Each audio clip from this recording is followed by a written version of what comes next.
Қарақалпақстан медицина институты клиникасының бір қатар шипакерлері, студент жастары, ординаторлары, клиникалық ординаторлары менен біргелікте бригада түзіліп, бұл бригадада келудің мақсаты мобил клиника түзілген уақытта Қарақалпақстан Республикасының Мойнақ районының ең шеткі аймағында жайласқан Қызылжар ауыл бұқараларының денсаулығын, олардың саламатлығын күзету мақсаты есептелінеді. Бұл жерге келгенде біз 0 жастан 14 жасқа шейінгі аралықтағы балалардың тума кеселіктерін ерте анықтау, диагноз қою, оларды емлеу ілажларын өткеру мақсатында балаларға жақыннан жәрдем беру, оларды уақытынан бұрын емлеу, қала берсе хамледар хаялардың кеселіктерінің алдын алу, оларда күзетілетін ерте кеселіктерге диагноз қою мақсатында келіп, бір қатар жұмыстар алып барылып жатырды. Жастарымызға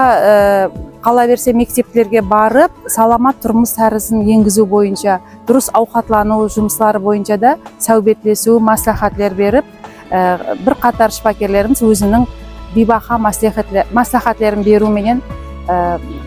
көп жұмыслар істенді. Бұндан мақсат алатығынымыз қашықта,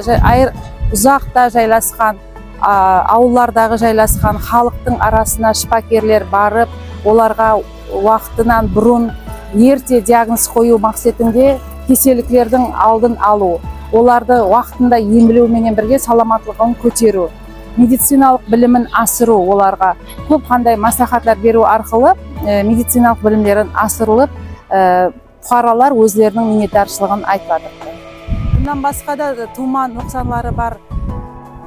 балалардың тізімі анықланып, оларды біздер қалыптастырып, тума нұқсанлары бар балаларды диагноз қою арқылы оларды республикамызда жайласқан, өзімізді медицина институтында клиникамызға жайласқан бөлімдерге жолдама беру арқылы оларды